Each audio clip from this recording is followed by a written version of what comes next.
தமிழ்கூறும் தமிழக மக்களுக்கு வணக்கம். நான் உங்கள் செல்வரசன், வள்ளுவத்துக்காரன், பெண்ணுரிமை ஆய்வாளன், பாலியல் வன்முறை தீர்வாளன்.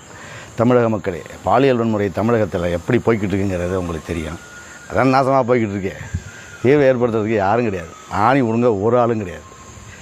நான் ஆய்வாளனில் அதனால் போய் ஆய்வு பண்ணி யாராவது தீர்வை சொல்லுவாங்க, அதை நம்ம போய் நடைமுறைப்படுத்தலாம் அப்படின்னு நினச்சிட்டு ஒவ்வொருத்தட்டையாக போயிட்டு என்னங்க தீர்வு ஏற்படுத்தலாம்னு சொல்லி ஆய்வு பண்ணி கேட்டே இருந்தேன்.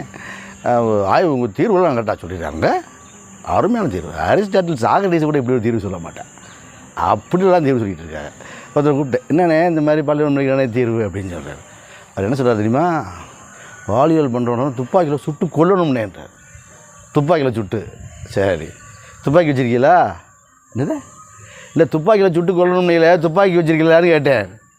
நான் கொல்லணும்னே, அரசாங்கம் கொல்லணும்னே. அப்போ அரசாங்கத்தில் சொல்லிட்டீங்களா இந்த மாதிரி பாலியல் வன்முறை பண்ணுறவங்க துப்பாக்கியில் கொள்ளுங்கன்னு சொல்லிட்டீங்களா? அது நம்ம பெண்ணே சொல்கிறது, வேறு யார் சொல்லுவா? அது அரசாங்கமாக பார்த்து செய்யணும்னே. ஓஹோ, இதுதான் தீர்வா? ஆமாண்ணே, அது அரசாங்கம் தானே செய்யணும், நம்ம என்ன செய்ய முடியும்? இது ஒரு தீர்வா? சரி, இன்னொருத்தர் போய் கேட்குறேன், அண்ணே இப்படி பண்ணிக்கிட்டு இருக்காங்களே, என்னென்ன தீர்வுன்னு? இங்கெல்லாம் நடுத்தருவில் நிற்க வச்சு தூக்கில் தொங்க விடணும்னே, அப்போ தானே வலிக்கு வருவாங்க. சும்மா மியான்னு பேசிட்டு ஒன்றும் நடக்காதுண்ணே. அப்படியா? தொங்க விடுறதுக்கு கயிறு வச்சுருக்கீங்களா? கயிறா? நான் எதுக்குண்ணே சொல்கிறேன், யாரையா தூக்கில் தொங்க விடணும்னு கயிறை கட்டி தொங்க விட வேண்டியதானே? ஐயோ, நம்மளாம் தொங்க விட முடியாதுங்க, பெரிய பிரச்சனை ஆகி போயிருங்க, வன்முறை ஆகி போயிருங்க. அரசாங்கம் அந்த கோர்ட்டில் எல்லாம் வாதாடுவாங்கல்ல, அவங்களாம் சேர்ந்து தூக்கில் தொங்க விடணுமுங்க. அதுதான் சட்டம் இருக்குல்ல, தூக்கு தண்டனைன்ட்டு. அது தூக்கு தண்டனை கொடுக்கல, இல்லை, எல்லாம் ஆயுள் தண்டனை தான் கொடுத்துட்ருக்காங்க. அப்போ போய் நீ ஒரு கேஸை போட்டு நீதிமன்றத்தில், என்னங்க நீங்கள் இப்படி இந்த மாதிரி ஆயுள் தண்டனை கொடுத்துட்ருக்கீங்க, தூக்கு தண்டனை கொடுத்தாலும் தொங்க விடுங்க அப்படின்னு ஒரு ரிட்டு ஒன்று போட வேண்டியதானே? போட முடியாதா? அதுதானே, எவனே எப்படி போகிறான் நமக்கு என்ன அப்படின்ட்டு டீ கடையில் வடை டீ சாப்பிட்டு அப்படியே பேசிட்டு போயிட வேண்டியது. இது ஒரு தீர்வு. இதெல்லாம் ஒரு ஆள். இன்னொருத்தர் போய் கேட்குறேன், இங்கே பாருங்க, இங்கெல்லாம் கல்லாலே அடித்து கொள்ளணுங்க, இதெல்லாம் தீர்வாயா? உங்களெல்லாம் நினச்சா எப்படி இருக்குது தெரியுமா? இந்த பெண்கள் நிறைய பேர் வேலை வெட்டியில் வீட்டு வட்டமாக உட்காந்துக்கிட்டு ஊர் பொருளை பேசிக்கிட்டு இருப்பாங்க. என்ன சொல்லுவாங்க தெரியுமா? எத்தாச்சு என்ன இப்படி பண்ணுறாங்க, எந்த பிள்ளைங்களும் ரோட்டை நடக்க விட மாட்டேங்கிறாங்க, பள்ளிக்கூடத்தில் படிக்க விட மாட்டேங்கிறாங்க, பயாலூரை பண்ணி பயங்கரமாக தொல்லை பண்ணிக்கிருக்காங்க. ஆமடி அளவு இப்படி பண்ணிக்கிருக்காங்கடி. பச்சை பிள்ளையாண்டு பார்க்குறாங்களா, பால் கிளவின்ட்டு பார்க்குறாங்களா, சகட்டு மேனிக்கு பாலியல் வன்முறை பண்ணிக்கிட்டு இருக்காங்க. ஆமடி அளவு இதை கேட்குறதுக்கு ஒருத்தனுமே இல்லை. இதுக்கு என்ன தாண்டி செய்கிறது? அதெல்லாம் ஒன்றும் இல்லை தாச்சே, இவங்கெல்லாம் அந்த பாலியல் வன்முறை பண்ணுறாங்க பாரு, அவங்களெல்லாம் மண்ணெண்ணெய் இல்லை பெட்ரோலை ஊற்றி ரோட்டில் ஓட ஒன்றும் மதினி அப்படின்னு பேசிக்கிட்டு இருப்பாங்க.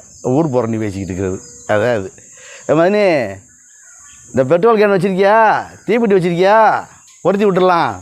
அடியாத்தி, போலீஸ் எங்களையில் பிடிக்கும். அப்புறம் இதுதான் தீர்வுன்னு சொல்கிற, புரியுதா?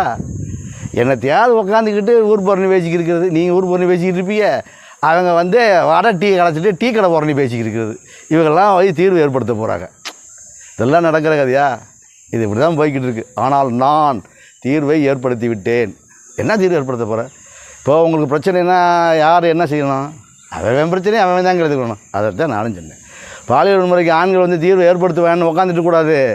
எந்த பெண்ணுக்கு பாலியல் வன்முறை நடக்கிறதோ அந்த பெண் அதை துணிவுடன் எதிர்கொள்ள வேண்டும். அந்த குணம் பெண்ணுக்கு இயல்பு என்று திருவள்ளுவர் சொல்லுகிறார். அந்த தீர்வுகளை தொடர்ந்து இந்த அலைவரிசையில் நான் வழங்கி கொண்டே இருப்பேன். பெண்களே, நீங்கள் அந்த தீர்வுகளை எடுத்து உங்களுக்கு பாலியல் வன்முறை நடந்தால் எதிர்கொள்ள வேண்டும். அதுதான் தீர்வு. எப்போ இருந்து தீர்வெல்லாம் சொல்ல போகிறான்? அக்டோபர் 2, 2025 காந்தி ஜெயந்தியிலிருந்து தமிழக பெண்களின் பொற்காலம் துவக்கம். இந்த சேனலை சப்ஸ்கிரைப் பண்ணிக்கி வெள்ளைக்கான தட்டி விட்டு என்னோடு தொடர்ந்து வாருங்கள். தீர்வு பரிந்துரைகளை நான் கொடுத்து கொண்டே இருப்பேன். பெண்களே வாருங்கள். பெண்களுக்கு எதிரான பாலியல் வன்முறை இல்லா தமிழகம் அமைப்போம்.